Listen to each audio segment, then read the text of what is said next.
everyone, today we're talking about the ABRSM Grade 2 Timpani Solo Tribal Dance. All right, we're going to begin every timpani solo the same way. We got to figure out what notes we need, what pitches we're going to tune our drums to.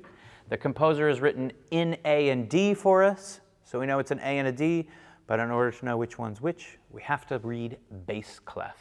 All right, we can see the first note that we play is the bottom space on the bass clef. That bottom space is an A. Okay, the spaces on a bass clef are A, C, E, G. Okay, the bottom space is an A. Our next note is 3 lines up, and that is G, B, D. That's our D, okay? The lines in a bass clef are G, B, D, F, A. All right? We're gonna learn these, it's great. Now, to tune the drums, you basically need anything that will give you a sustained pitch for you to get into your ear. It can be anything, honestly. It can be a glockenspiel, a piano, a vibraphone. There are a lot of apps that produce pitches, not a tuner, but something that produces a sound. I have these awesome tone bars for us to use right now, and it produces a really nice A. Something that I can really hear. Take the time to listen to it and get it in your ear. And then what we're gonna do is we're gonna take the pedal all the way to the bottom. Bo, bo, bo, way down there. And then we're gonna play the A, get it in our ear. And once we really hear that A, we're gonna tap the drum. We're gonna slide it up until it matches the A. Ooh. Do you hear the slide there? It's one of the fun parts about timpani. Here we go. Let's hear the A. Tap the drum.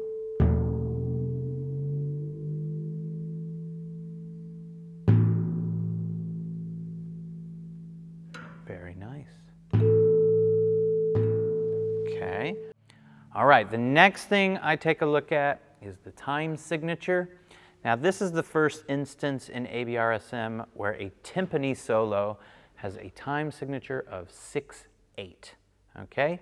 We talked about it in the snare drum solos, but if this is your first grade 2 solo and it's a timpani one, then this is your first instance of 6/8. Now, we treat them the same way. The top note tells us how many beats there are per measure, 6, and the bottom note tells us what kind of notes those are, an eighth. We treat it like a fraction, 6/8.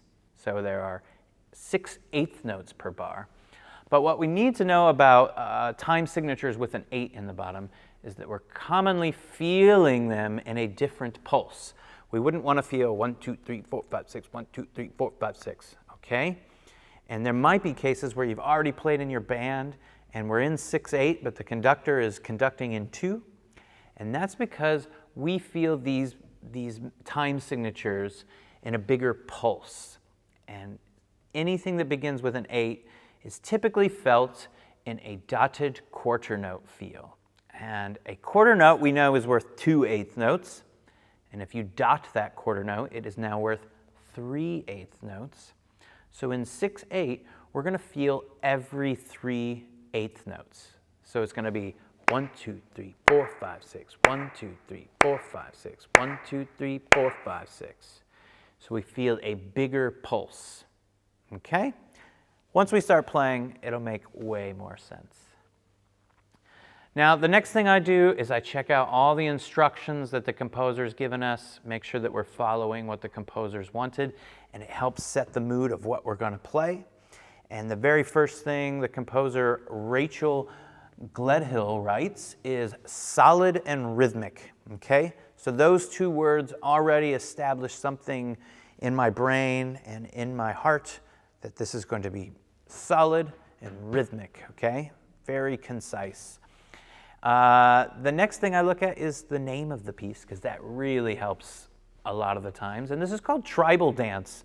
So I think that's really good. You've got an image of like a tribe in the forest somewhere, and they're dancing, they're having a ritualistic dance. It's probably a big bonfire in the middle, and there's a lot of craziness going on. It's dark. It's going to be quite fun and exciting, maybe a little bit scary. So all of those things that come to your mind, try to put that into what you're doing. All right, the next thing that our composer Rachel Gledhill writes is dotted quarter note equals 98. All right, now we just discussed that the dotted quarter note is the pulse we're going to feel. And if we put 98 into our metronome, that's going to click every 3/8 notes. So there's 3/8 notes per click.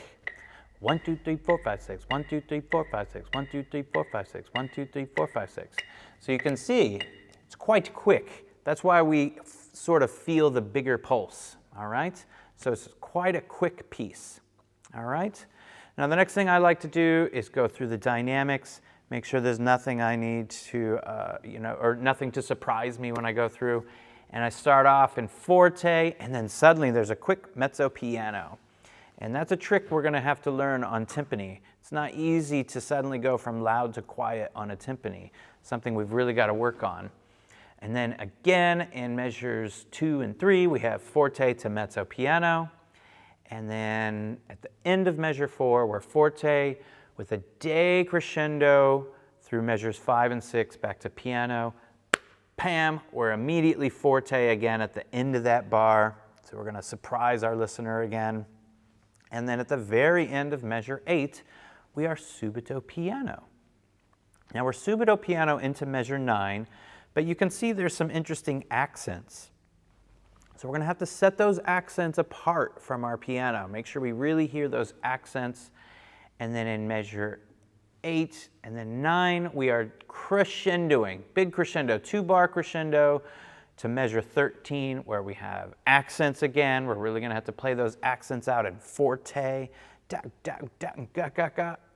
And then the opposite in the next 2 bars. And then at the very end of measure 16, we have another P for piano, suddenly quiet. Measure 18, mezzo piano, we're going to step it up.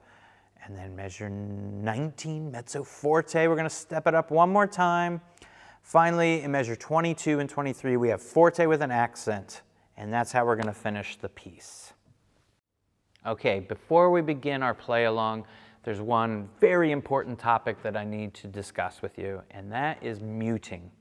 Now, the ABRSM guidelines say that timpani should be muted for anything longer than a crotchet. And this is where I sort of differ a little bit. I think, and I tell all my students, that we only mute if it's musically beneficial. Only mute if it contributes to the music in some way. So I don't have a standard mute every time something is a certain length or anything like that. I find that timpani should ring a little bit, and especially when you're playing with an orchestra and a band, there's no need to mute all the time. Unless everyone else around you is silent, then there's no need to take these pitches out. But when you're playing a solo, I think muting when it contributes to the music is really important. These are decisions you're going to have to make along with your teacher, and I encourage you to just make sure that you make them in a musical fashion. I'll tell you where I mute, and then it's up to you to decide how to do it, okay? So 2 spots that I think really deserve some muting, and that's measure 16. I would like to mute the beginning, or that beat 4, so that I can reset my dynamic into piano. And so we have 1, 2, 3, mute, 5, 6, 1, 2, 3, 4, and I mute so that I can really reset the dynamic back to piano. Okay? Another spot that I think is really relevant is the beginning of measure 22 and the middle of measure 23. So as you can see, as we're coming into, this is measure 20, so we have measure 20 plays 1, 2, 3, 4, 5, 6, 1, 2, 3, 4, 5, 6, mute 2, 3, 4, 5, 6, 1, 2, 3, mute 5, 6, 1, 2, 3, play 5, 6. And muting right there, muting those big silence points. Other than that, I don't know that it's really necessary to mute at the beginning, measure 2 and 4. But that is a decision you can make, all right? Okay, now I think we're ready for our play along. As with all of our play alongs, we're going to start the same way with these two little reminders about our playing spot. If you remember from your grade 1 solos, we're going to try to play right in the heart of this pizza, pushing our sticks from the middle to the lugs, okay? And we're going to do that for consistency. We want to create the same sound on each drum, okay? No more dancing sticks all over the timpani, okay? Aiming for the same spots. Next thing we're going to always remind ourselves of is lifting. Every time we play the timpani, we want to think about just letting these sticks fall to the head, and then I'm going to pick them back up. I need to help them back up, help them back to their home. We're never playing down and into the drum. Okay, we're always just letting it bounce right off. All right, let's go ahead and get started. We're going to play a much slower tempo. Quarter note equals 78. Sorry, dotted quarter note equals 78. And we're going to count aloud and make sure we know exactly what we're doing here. Are you ready? A 1, 2, 1, a 2, a ready, play. 1, 2, 2, 1, 2, a 1, 2, 1, 2, a 1, 2, a 1, 2, 1, 2, 1, 2, 1, 2, 1, 2, 1, 2, accent, 1, 2, accent, mute, 2, 1, 2, 1, a 1, 2, 1, 2, mute, mute, mute, 1, 2. Very good. Those mutings take time, really practicing while you're holding the sticks. You want to put your fingers down right on the playing spot, push down with a little bit of authority, and get off quick. 1, 2, 1, yeah. Trying not to make noise. There will be a little bit of noise, but